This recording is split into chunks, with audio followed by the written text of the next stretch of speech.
Diburu Bayang-Bayang, karya Tuti Nonka. Narator Hanifah Abu Marzuki.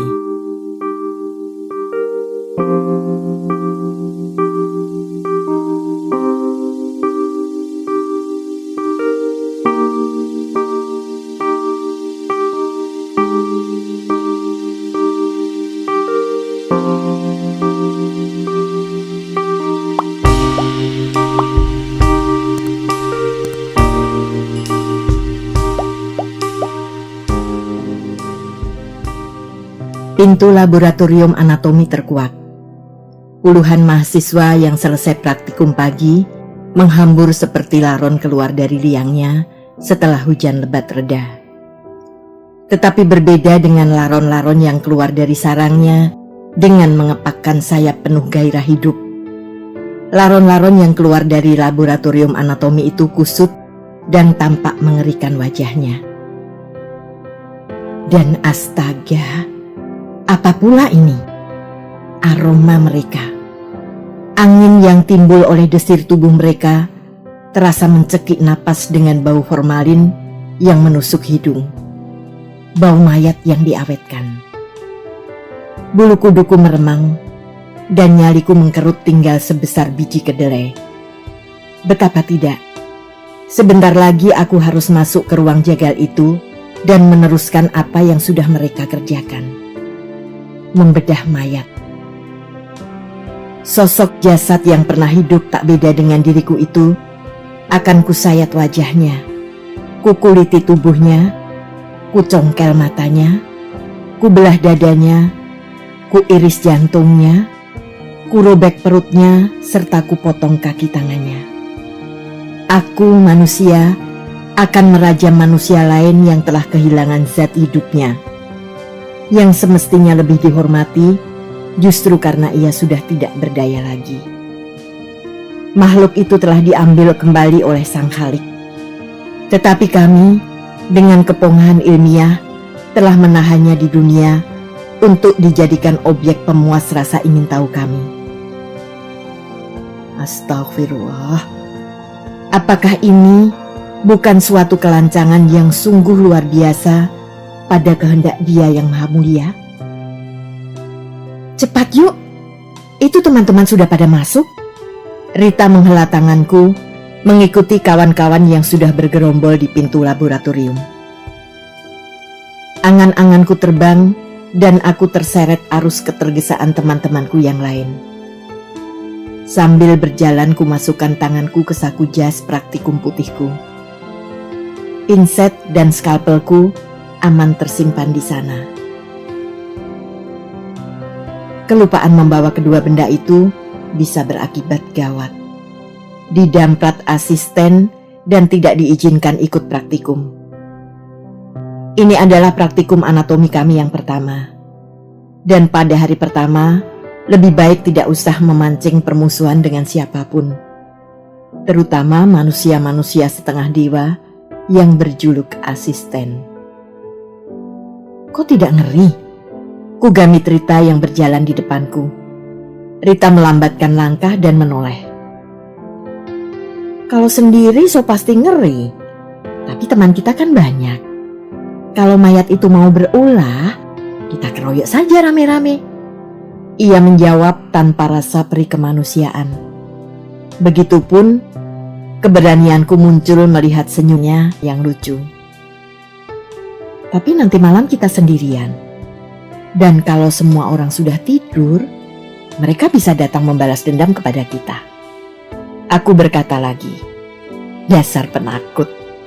Kalau kamu takut mereka akan datang, pasti mereka datang betul. Mereka bisa saja muncul di kamarmu dengan jasad halus. Kelihatan di matamu, tetapi tak akan bisa menyentuhmu. Believe me. Alangkah senangnya kalau bisa menjadi pemberani seperti kawanku ini. Aku selamanya gentar bila harus berpikir tentang hantu dan roh-roh halus. Kami sekelompok terdiri atas 5 orang. Aku si penakut yang tidak ketulungan. Rita, si pemberani yang otaknya cemerlang seperti berlian. Abdel, si Arab asli Pasar Kliwon Solo. Manurung, Batak yang tawanya sekeras guntur, dan Arif, si lemah lembut yang entah bagaimana akan mampu memaksa hatinya membelah mayat. Awas kamu kalau sampai pingsan, Rif. Kugoda si lemah lembut itu di depan pintu lab. Jangan khawatir, aku akan berdiri di sampingmu, biar kamu senang bisa memelukku kalau aku pingsan nanti. Arif menjawab kalem. Kamu kira aku sudi menerima tubuhmu? Kulemparkan nanti kepada Manurung, biar ditelannya kamu mentah-mentah. Aku menjawab sengit. Mengiyakan kata-kataku, Manurung meledakkan tawa, memperlihatkan barisan giginya yang sebesar kapak. Tapi seketika tawanya lenyap, ketika asisten yang berjaga di pintu melotot kepadanya dengan kejam. Ketawa kok. Masuk cepat. Hardi si penjaga neraka. Seperti anak-anak nakal dijewer telinganya, kami masuk satu-satu dengan kepala tunduk. Di dalam ruangan praktikum yang luas itu, terdapat 10 meja panjang yang masing-masing berjajar 2. Di atas setiap meja tergolek apa yang kubayangkan dengan penuh kengerian. Mayat-mayat yang harus kami bedah. Setiap meja dikelilingi oleh 5 orang. Ketika kami masuk, tinggal 1 meja yang belum memiliki kelompok penjagal. Meja kami tentu. Bergegas kami mengambil tempat, diiringi pandangan para penjaga neraka dan kawan-kawan yang rupanya sudah siap semenjak tadi. Aku dijerumuskan Arif ke sisi kepala mayat. Kengerian yang dingin seketika menyergap perasaanku. Seperti terhipnotis, mataku tak kuasa kulepaskan dari wajah coklat kaku yang ada di atas meja. Meskipun kadaver itu sudah diguyur air, bau formalin masih menyeruak sangat keras, membuat mataku pedih dan nafasku tercekik. Mayat perempuan itu telah berubah warnanya menjadi coklat tanah, membujur kaku dan tampak berminyak. Ekspresi wajahnya sangat aneh, hampa, tetapi seperti bertanya-tanya dan menyeringai samar. Matanya memandang lurus ke atas, kosong dan mati seperti kelereng. Seperti umumnya mayat yang diformalin, wajahnya lebam dan bibirnya kelihatan membengkak. Tak kudengar apa yang diinstruksikan asisten kepada kami. Mataku lekat terpancang pada wajah coklat aneh itu. Ya, makhluk yang dingin mengancam itu mencekok aku dengan kekuatannya yang tidak terindera. Aku menggeliat sekuat tenaga, berusaha melepaskan diri dari pengaruhnya, tetapi segenap otot dan mulutku terkunci rapat. Ia mencekok aku semakin kuat, seakan hendak dibenamkannya aku ke dalam dunianya yang gelap dan jauh. Ingin sekali aku mencari pegangan pada salah seorang kawanku, atau mengucapkan sesuatu untuk minta tolong. Tetapi dia tidak membiarkan aku lepas dari pengaruh magisnya. Napasku tersengal-sengal. Keringat dingin mengalir di wajah dan punggungku. Ruang praktikum yang luas dan penuh orang itu serasa sunyi mati. Hanya ada gemerisik misterius yang mencekam. Otakku buntu dan tak dapat mencerna bahwa itu hanyalah suara gerak kawan-kawanku. Aku merasa sendirian di ruangan itu.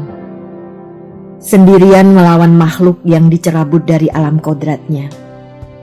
Kawan-kawanku, para asisten, mereka terpisah jauh dariku oleh kabut tipis yang tak dapat kutembus.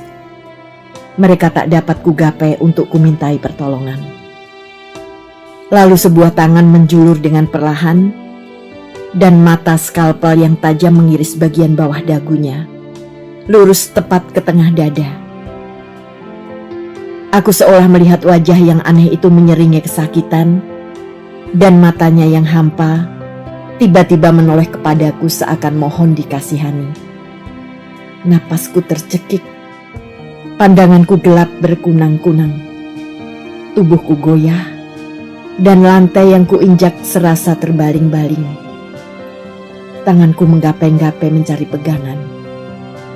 Aku merintih. Mereka menari-nari di depanku. Manusia-manusia kate dengan kepala yang sangat besar dan wajah seperti terbuat dari karet itu. Lalu samar-samar, kurasakan tanganku digerak-gerakan ke atas dan ke bawah. Keningku diusap, bau minyak gosok menyeruak melonggarkan dada. Manusia-manusia kate itu pun mundur, kabur, dan lenyap. Kubuka mataku perlahan-lahan. Mula-mula semuanya tampak remang dan memusingkan. Lalu seseorang memanggil namaku. Kupejamkan mataku rapat-rapat. Dan ketika kubuka kembali, aku telah dapat melihat wajah-wajah yang ada di sekelilingku. Wajah Rita ada di samping kanan kepalaku. Di sebelahnya tampak wajah Mbak Esti, satu-satunya asisten wanita praktikum anatomi. Lalu di sebelah kiriku, terlihat kumis tebal dan mata jenaka Pak Raji, pegawai lab anatomi. Sudah sadar nih? Ku dengar suara Rita. Ku goyang-goyangkan kepalaku, lalu perlahan-lahan aku duduk. Ku tatap sekelilingku. Rupanya aku terbaring di meja panjang Pak Raji di kantor lab anatomi. Berapa lama sudah? Siapa yang mengangkatku kemari? Tiba-tiba aku merasa sangat malu.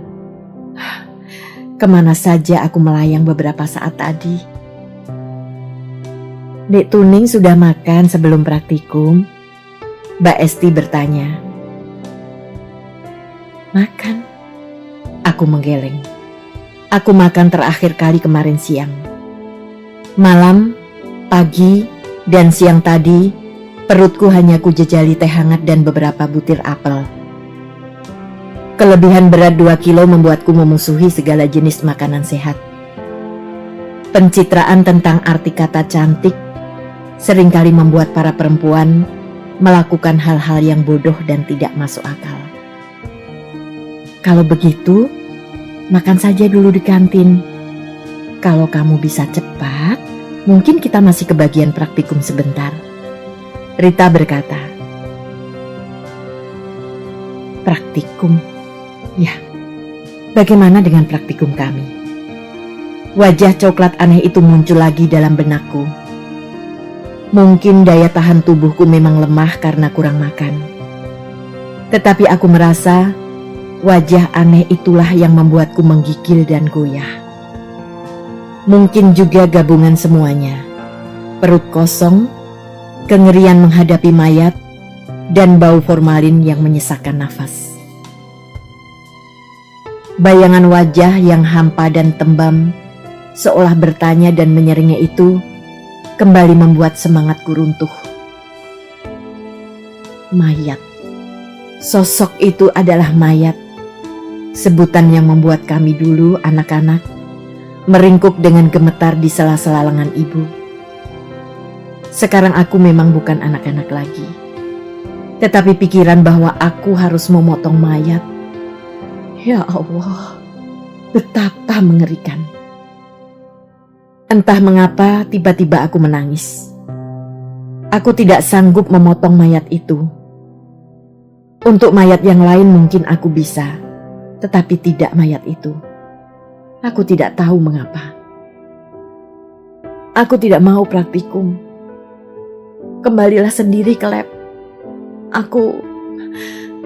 Maafkan aku membuat kamu terpaksa ketinggalan praktikum. Tapi aku tidak ingin melihat mayat itu lagi. Aku berkata dengan susah payah. Tetapi praktikum ini tidak bisa diulang, Ning. Kamu harus ikut. Rita mendesak. Tidak. Aku berteriak dengan kalut. Mereka terdiam.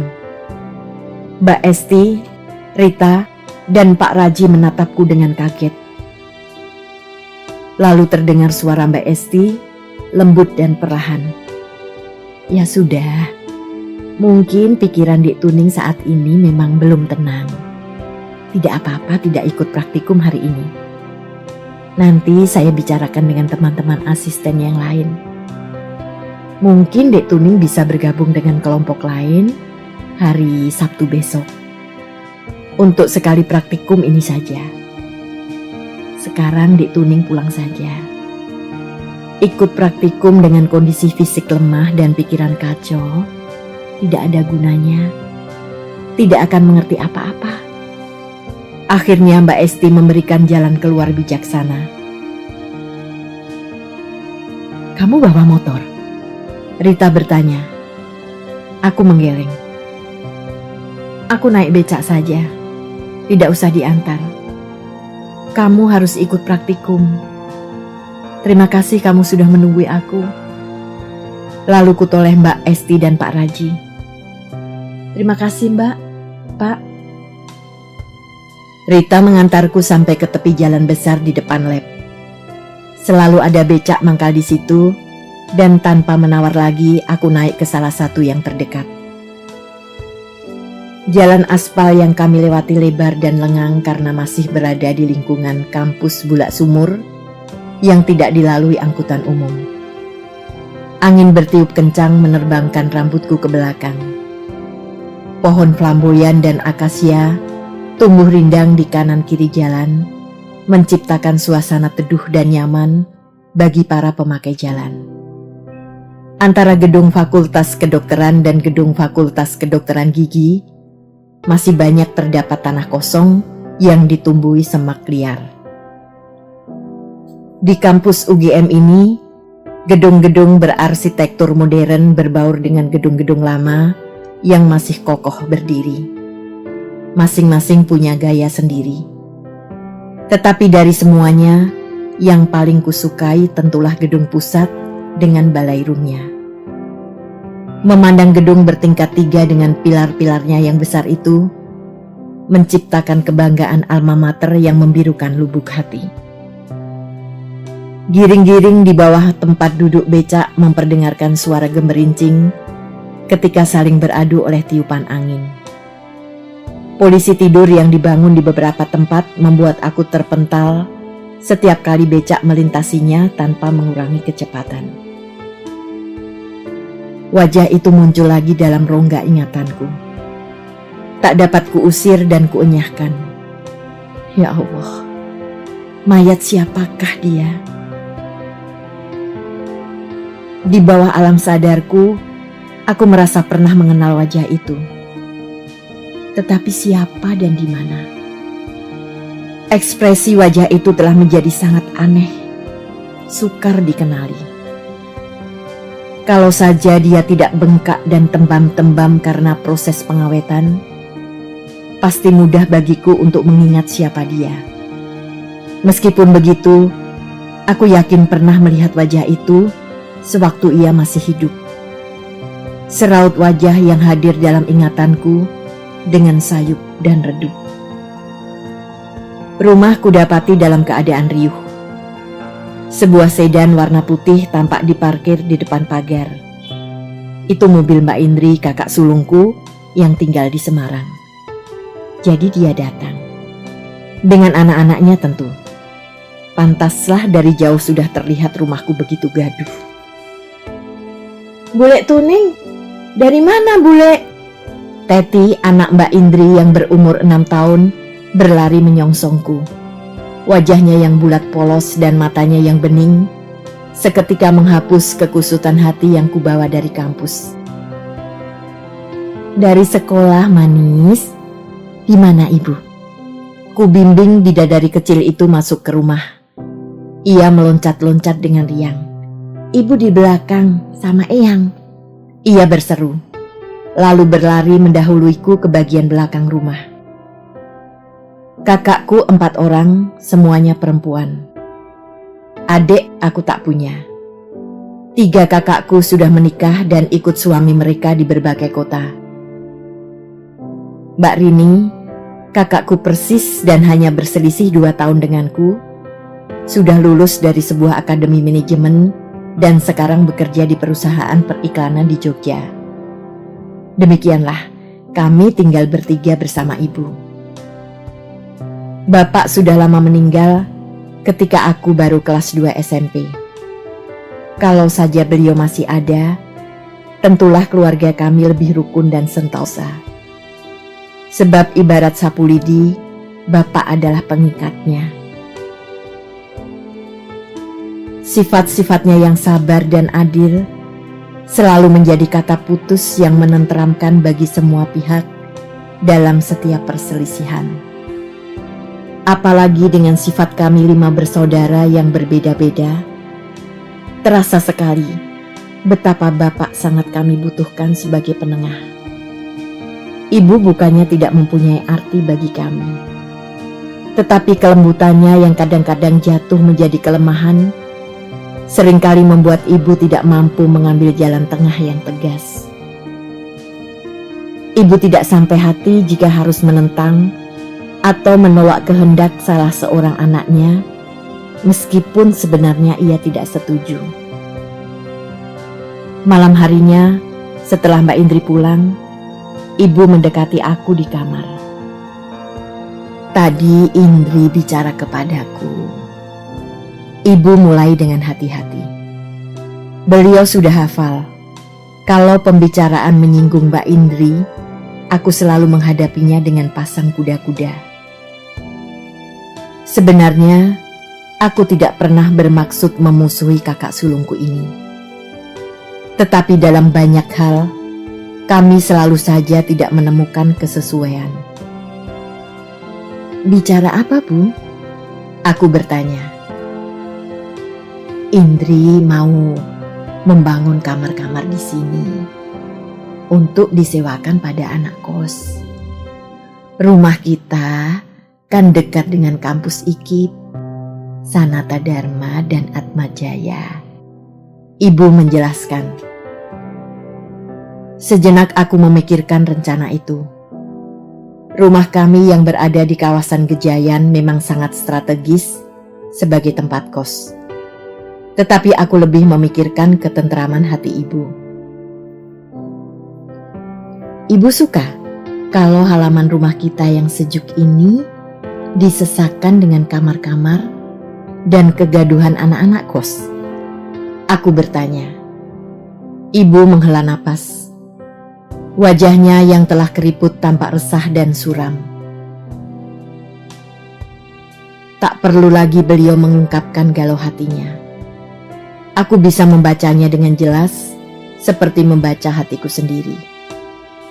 Sejak dulu aku dan ibu memang selalu sehati dan sependapat. Orang-orang mengatakan aku adalah duplikat ibu yang paling utuh di antara semua saudara-saudaraku.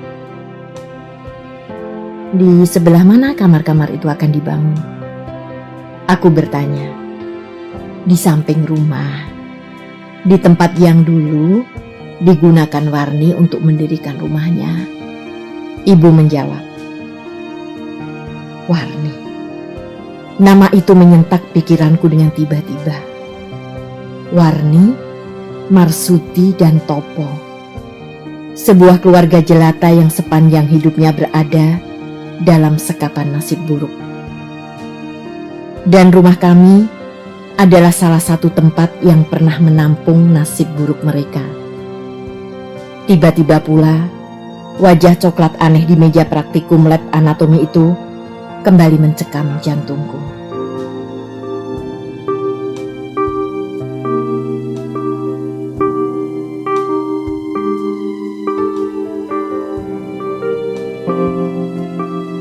Terima kasih telah menikmati cerita ini. Tuliskan saran atau komentar di bawah untuk memperbaiki channel ini. Jangan lupa tekan tombol subscribe, like, and share.